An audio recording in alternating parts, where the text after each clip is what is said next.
ನಾವು ಮೊದಲೇ ಹೇಳ್ಬೋದಿತ್ತು ಆಟೋ ಓಡಿಸ್ಕೊಂಡಾದ್ರೂ ಜೀವನ ಕಟ್ಕೊಂತೀನಿ ನಾನು ಅಂತ. ಆದರೆ ಆಟೋದವ್ರ ಜೀವನನೇ ಈಗ ಬೀದಿ ಪಾಲಾಗಿದೆ. ಜೀವನ ನಡೆಸೋಕ್ಕೂ ತುಂಬ ಕಷ್ಟ ಆಗುತ್ತೆ. ಹೀಗೆ ಮುಂದುವರೆದ್ರೆ ಇನ್ನೊಂದು ಸ್ವಲ್ಪ ದಿನಕ್ಕೆ ಎಲ್ಲ ಬೀದಿಗೆ ಬರ್ತಾರೆ ಜನ. ಎಲ್ಲಿ ನೋಡಿದ್ರು ನೋ ಸ್ಟಾಕ್ ಬೋರ್ಡ್ ಕಾಣಿಸುತ್ತೆ. ಎಲ್ಲೇ ನೋಡಿದ್ರು ಇದೇ ರೀತಿ ಪರದೆ ಕಟ್ಟಿ ಬಂಕ್ ಖಾಲಿ ಅಥವಾ ಬಂಕ್ ಸ್ಟಾಕ್ ಇಲ್ಲ ಅನ್ನೋದಕ್ಕೆ ಒಂದು ರೀತಿಯಲ್ಲಿ ಜನರಿಗೆ ಮನವರಿಕೆ ಮಾಡ್ತಾ ಇದ್ದಾರೆ. ಕೆಲವೊಂದು ಬಂಕಲ್ಲಿ 90, ಕೆಲವೊಂದು ಬಂಕಲ್ಲಿ 100 ರೂಪಾಯಿ ಸಹ ವಸೂಲಿ ಮಾಡ್ತಾ ಇದ್ದಾರೆ.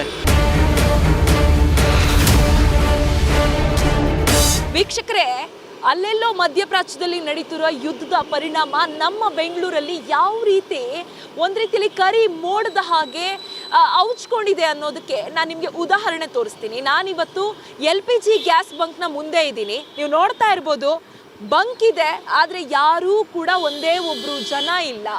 ಅಂದರೆ ಆಟೋದವರು ಗ್ಯಾಸ್ ಸಿಗದೆ ಪರದಾಡುವಂತಹ ಪರಿಸ್ಥಿತಿ ಬಂದಿದೆ. ಯಾಕಂತಂದರೆ LPG ಗ್ಯಾಸ್ ಏನು ಬಂಕ್ ಏನಿದೆ ಆ ಬಂಕ್ಗೆ ಪರದೆಯನ್ನು ಕಟ್ಟಿ ಆಮೇಲೆ ಹೂವಿನ ಪಾಟನ್ನು ಇಟ್ಟು ಬ್ಯಾರಿಕೇಡ್ಗಳನ್ನು ಹಾಕಿ ಕ್ಲೋಸ್ ಮಾಡಲಾಗಿದೆ. ಅಂದರೆ ಗ್ಯಾಸ್ ಸಿಗ್ತಾನೇ ಇಲ್ಲ, ಗ್ಯಾಸ್ ಸ್ಟಾಕೇ ಇಲ್ಲ ಅನ್ನುವಂತಹ ಪರಿಸ್ಥಿತಿ.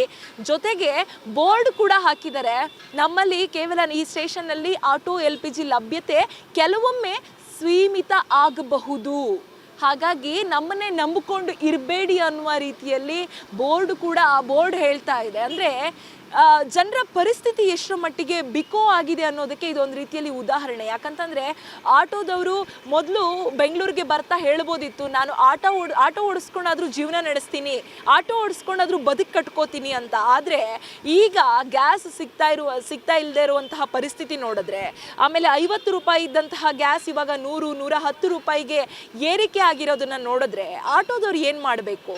ಅವರ ಜೀವನ, ಅವರ ಬದುಕೆ ಇವಾಗ ಒಂದು ರೀತಿಯಲ್ಲಿ ಬೀದಿಗೆ ಬಂದಂತಿದೆ.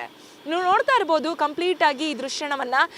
ಇಲ್ಲಿ ಒಂದು ರೀತಿಯಲ್ಲಿ ಪರದೆಯನ್ನು ಕಟ್ಟಿ, ಬಂಕ್ ಮುಂದಿನ ದೃಶ್ಯ ಇದು, ಪರದೆಯನ್ನು ಕಟ್ಟಿ ಬ್ಯಾರಿಕೇಡನ್ನು ಇಟ್ಟು ಒಂದು ಗಿಡದ ಪಾಟನ್ನು ಇಟ್ಟು ಯಾವುದೇ ರೀತಿ ಒಳಗಡೆ ಬರುವ ಅಗತ್ಯ ಇಲ್ಲ, ಗ್ಯಾಸ್ ಇಲ್ಲಿ ಸಿಗೋದಿಲ್ಲ ಅನ್ನೋದಕ್ಕೆ, ಬಂಕ್ ಕ್ಲೋಸ್ ಆಗಿದೆ ಅನ್ನೋದಕ್ಕೆ ಒಂದು ರೀತಿಯಲ್ಲಿ ಜನರಿಗೆ ಮನವರಿಕೆ ಆಗಲಿ ಅಂತ ಈ ರೀತಿಯಾಗಿ ಮಾಡಿರುವಂಥದ್ದು. ಖಂಡಿತವಾಗ್ಲೂ ಬಂಕ್ ಅವ್ರನ್ನ ದೂಷಿಸೋಕ್ಕಾಗೋದಿಲ್ಲ. ಯಾಕಂತಂದರೆ ಅವ್ರಿಗೂ ಕೂಡ ಸ್ಟಾಕ್ ಸಿಗದೇ ಇರುವ ಕಾರಣದಿಂದ ಜನರಿಗೆ ಸೇವೆಯನ್ನು ನೀಡೋದಕ್ಕೆ ನಮಗೂ ಸಾಧ್ಯ ಇಲ್ಲ ಅನ್ನುವ ಕಾರಣಕ್ಕೆ ಬಂದವರಿಗೆಲ್ಲ ಆನ್ಸರ್ ಮಾಡ್ಕೊಳ್ಳೋ ಬದಲಿಗೆ ಈ ರೀತಿಯಾದಂತಹ ಪರದೆ ಕಟ್ಟಿ ಅವರಿಗೆ ಮನವರಿಕೆ ಮಾಡುವ ಕೆಲಸವನ್ನ ಆಟೋ ಗ್ಯಾಸ್ ನೀಡುವಂತಹ ಬಂಕ್ನವರು ಮಾಡ್ತಾ ಇರುವಂಥದ್ದು. ನಾನಿವತ್ತು ಈ ಗ್ಯಾಸ್ ಮುಂದೆಲೇ ನಿಂತಿರುವಂತಹ ಒಂದು ಆಟೋ ಚಾಲಕರನ್ನ ಮಾತಾಡಿಸ್ತಾ ಹೋಗ್ತೀನಿ. ಅವರು ಅಳಲೇನು ಅಂತ ಕೇಳೋಣ. ಸರ್ ನಮಸ್ತೆ. ಎಷ್ಟು ದಿನದಿಂದ ಈ ರೀತಿ ಪರಿಸ್ಥಿತಿ ಸರ್? ಬಂಕ್ಗಳು ಕ್ಲೋಸು, ಗ್ಯಾಸ್ ಸಿಗ್ತಾ ಇಲ್ಲ. ಒಂದು 15 ದಿನದಿಂದ ಇದೇ ಪರಿಸ್ಥಿತಿ ಇದೆ ಮೇಡಮ್. ತುಂಬ ಕಡೆ ಬಂದರೆ ಅರ್ಧ ದಿನ ಸಿಗುತ್ತೆ, ಗ್ಯಾಸು ರೇಟ್ ಆಗಿದೆ. ಇದನ್ನೇ ನಂಬ್ಕೊಂಡು ಆಟೋ ಡ್ರೈವರ್ಸ್ಗಳೆಲ್ಲ ತುಂಬ ತೊಂದರೆ ಪಡ್ತಾ ಇದ್ದಾರೆ. ಯಾವುದೇ ಬಂಕ್ ಹತ್ರ ಹೋದ್ರೂ ಪ್ರತಿ ಬಂಕ್ ಹತ್ರ ಈ ಥರ ಬ್ಯಾರಿಕೇಡ್ ಹಾಕಿ ಗ್ಯಾಸ್ ಸಿಗ್ತಾ ಇಲ್ಲ ಅನ್ನೋದು ಇದಾಗ್ತಾ ಇದೆ. ಸರ್ಕಾರ ಒಂದು ಸ್ವಲ್ಪ ಮುತುವರ್ಜಿ ವಹಿಸಿ ಆಟೋ ಚಾಲಕರಿಗೆ ಒಂದು ಸ್ವಲ್ಪ ಸಹಾಯ ಆಗುತ್ತೆ. ಗ್ಯಾಸ್ ಬಂಕ್ಗೆ ಆದಷ್ಟು ಸಾಧ್ಯವಾದಷ್ಟು ಗ್ಯಾಸ್ ಸಿಗೋಂಗೆ ಮಾಡಿದ್ರೆ ತುಂಬ ಜನಕ್ಕೆ ಅನುಕೂಲ ಆಗುತ್ತೆ, ಉಪಯೋಗ ಆಗುತ್ತೆ. ತುಂಬ ಬ್ಯಾಂಕ್ಗಳ ಹತ್ರ ಇದೇ ಪರಿಸ್ಥಿತಿ ಇದೆ ಮೇಡಮ್. ಎಲ್ಲಿ ನೋಡಿದ್ರು ನೋ ಸ್ಟಾಕ್ ಬೋರ್ಡ್ ಕಾಣಿಸುತ್ತೆ. ಎಲ್ಲೇ ನೋಡಿದ್ರು ಇದೇ ರೀತಿ ಪರದೆ ಕಟ್ಟಿ ಬಂಕ್ ಖಾಲಿ ಅಥವಾ ಬಂಕ್ ಸ್ಟಾಕ್ ಇಲ್ಲ ಅನ್ನೋದಕ್ಕೆ ಒಂದು ರೀತಿಯಲ್ಲಿ ಜನರಿಗೆ ಮನವರಿಕೆ ಮಾಡ್ತಾ ಇದ್ದಾರೆ. ಈ ರೀತಿ ಪರಿಸ್ಥಿತಿ. ಆ್ಯಂಡ್ ನಾವು ಮೊದಲೇ ಹೇಳ್ಬೋದಿತ್ತು ಆಟೋ ಓಡಿಸ್ಕೊಂಡಾದ್ರೂ ಜೀವನ ಕಟ್ಕೊತೀನಿ ನಾನು ಅಂತ. ಆದರೆ ಆಟೋದವ್ರ ಜೀವನನೇ ಈಗ ಬೀದಿ ಪಾಲಾಗಿದೆ. ಏನು ಹೇಳ್ತೀವಿ? ಖಂಡಿತ ಮೇಡಮ್, ಗ್ಯಾಸ್ ಬೆಲೆನೂ ಜಾಸ್ತಿ ಆಗಿದೆ. 90 ರೂಪಾಯಿ, 100 ರೂಪಾಯಿ, ಒಂದೊಂದು ಬಂಕಲ್ಲಿ ಬೆಲೆ ಏರಿಕೆ ಬೇರೆ ಬೇರೆ ರೀತಿಯಾಗಿದೆ. ಕೆಲವೊಂದು ಬಂಕಲ್ಲಿ 90, ಕೆಲವೊಂದು ಬಂಕಲ್ಲಿ 100 ರೂಪಾಯಿ ಸಹ ವಸೂಲಿ ಮಾಡ್ತಾ ಇದ್ದಾರೆ.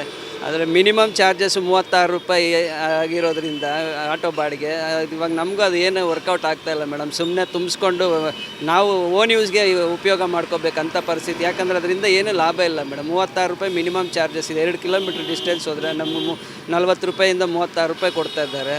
1 ಲೀಟ್ರ್ ಗ್ಯಾಸು 90-100 ರೂಪಾಯಿ ಆಗಿದೆ. 49 ರೂಪಾಯಿ ಇದ್ದಾಗ ಬೆಲೆ ಆಟೋ ಮೀಟ್ರ್ ಚಾರ್ಜು 36 ರೂಪಾಯಿ ಮಾಡಿದ್ದು. ಇವಾಗ 90 ರೂಪಾಯಿಗೂ ನಾವು ಅದೇ ಮೀಟ್ರ್ ಬಾಡಿಗೆಗೆ ಓಡಿಸ್ತಾ ಇದ್ದೀವಿ. ತುಂಬ ಜನಕ್ಕೆ ತುಂಬ ತೊಂದರೆ ಆಗುತ್ತೆ ಮೇಡಮ್. ಆಟೋ ಡ್ರೈವರ್ಗಂತೂ ಹೇಳ್ತಿರೋದು ಕಷ್ಟ ಆಗ್ತದೆ. ಯಾಕಂದರೆ ಈ ಗ್ಯಾಸ್ ಸಿಗದೇ ಇರೋದ್ರಿಂದ ಮನೆ ನಡೆಸೋದು ಕಷ್ಟ ಆಗ್ತದೆ.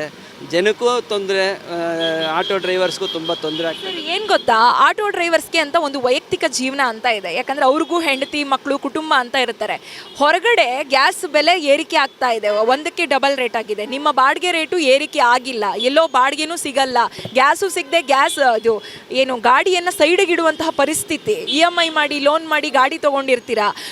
ಈ ಗ್ಯಾಸ್ಗಳ ಬೆಲೆ ಜೊತೆಗೆ ಮನೆಯಲ್ಲಿ ದಿನನಿತ್ಯ ಉಪಯೋಗ ಮಾಡುವಂತಹ ಬೆಲೆಗಳ ರೇಟು ಕೂಡ ಜಾಸ್ತಿ ಆಗಿದೆ. ಇಂಥ ಪರಿಸ್ಥಿತಿಯಲ್ಲಿ ನಿಮ್ಮ ವೈಯಕ್ತಿಕ ಜೀವನದ ಪರಿಸ್ಥಿತಿ ಹೇಗಿದೆ ಸರ್? ತುಂಬ ತೊಂದರೆನೇ ಆಗುತ್ತೆ ಮೇಡಮ್. ಯಾಕಂದರೆ ಪ್ರತಿದಿನ ನಾವು ಒಂದು 500ರಿಂದ 600 ರೂಪಾಯಿ ದುಡಿತಾ ಇದ್ವಿ. ಇವಾಗ 100 ರೂಪಾಯಿ ದುಡಿಯೋದಕ್ಕೂ ಸಹ ಕಷ್ಟ ಆಗ್ತದೆ. ಆದ್ದರಿಂದ ಜೀವನ ನಡೆಸೋಕ್ಕೂ ತುಂಬ ಕಷ್ಟ ಆಗುತ್ತೆ. ಹೀಗೆ ಮುಂದುವರೆದ್ರೆ ಇನ್ನೊಂದು ಸ್ವಲ್ಪ ದಿನಕ್ಕೆ ಎಲ್ಲ ಬೀದಿಗೆ ಬರ್ತಾರೆ ಜನ.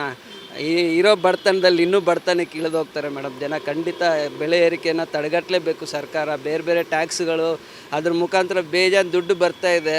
ಅದರಲ್ಲಿ ಟ್ಯಾಕ್ಸು ಆ ಥರದ್ದೆಲ್ಲ ಒಂದು ಸ್ವಲ್ಪ ಕಡಿಮೆ ಮಾಡಿ ಜನಜೀವನ ಮಧ್ಯವರ್ಗ ಮತ್ತು ಕಡು ಬಡವರಿಗೆ ಉಪಯೋಗ ಆಗೋಂಥ ಯೋಜನೆಗಳು ತರಬೇಕು ಮೇಡಮ್ ಸರ್ಕಾರಗಳು. ಕೇಳಿದ್ರಲ್ಲ ವೀಕ್ಷಕರೇ, ಬೆಂಗಳೂರು ಪರಿಸ್ಥಿತಿ ಯಾವ ಮಟ್ಟಿಗೆ ಕುಸ್ತಿದೆ ಅಂತ. ಯಾಕಂತಂದರೆ ಮೊದಲು ಹೇಳ್ಬೋದಿತ್ತು ನಾನು ಬೆಂಗಳೂರಿಗೆ ಹೋಗ್ತೀನಿ ಅಂತಂದರೆ ಹೇಗಾದರೂ ನಾನು ಇಲ್ಲಿ ದುಡ್ಕೊಂಡು ಬದುಕ್ತೀನಿ, ಅಟ್ಲೀಸ್ಟ್ ಆಟೋ ಓಡಿಸ್ಕೊಂಡಾದರೂ ನಾನು ಜೀವನ ನಡೆಸ್ತೀನಿ ಅನ್ನುವಂಥ ಎದೆತಟ್ಟಿ ಹೇಳುವ ಅವಕಾಶ ಇತ್ತು. ಆದರೆ ಈಗ ಅದೇ ಆಟೋ ಚಾಲಕರ ಜೀವನ ಬೀದಿಗೆ ಬಂದಿದೆ. ಅವರ ವೈಯಕ್ತಿಕ ಜೀವನದ ನಾಶ ಆಗ್ತಾ ಇದೆ. ಕುಟುಂಬದಲ್ಲಿ ನೆಮ್ಮದಿ ಇಲ್ಲ. ಯಾಕಂತಂದರೆ ದುಡ್ಕೊಂಡು ಹೋಗುವಂತಹ ಕಾಸು ಕೈಗೆಟಕ್ತಾ ಇಲ್ಲ.